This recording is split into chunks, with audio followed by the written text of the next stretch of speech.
यार अफसून, मेरी समझ में नहीं आ रहा ये तुम क्या कह रही हो। क्या तुम मुझे खुलकर नहीं बताओगी ये सब हो क्या रहा है?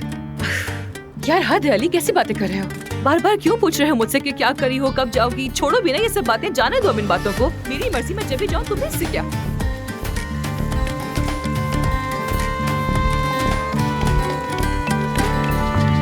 तुम कहते हो चेहरा ही सब कुछ है। इस वक्त ये क्या हो रहा है अफसून?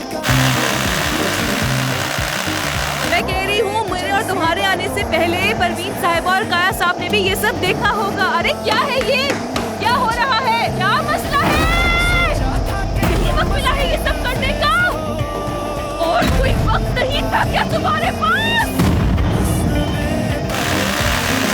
मुझे तुम्हारी आवाज बिल्कुल नहीं आ रही है। आवाज क्या तो कह मुझे रहे भी हो? तुम्हारी नहीं आ रही है अफसून। अच्छा एक काम करते हैं, बालकनी में चलते हैं। वहाँ आवाज वहाँ कम पर। होगी। आजो आजो आजो। हाँ, हद हो ठीक है, गई चलते यार। हैं। पता नहीं क्या मसला अरे है। रिलैक्स हो जाओ अफसून, चलो।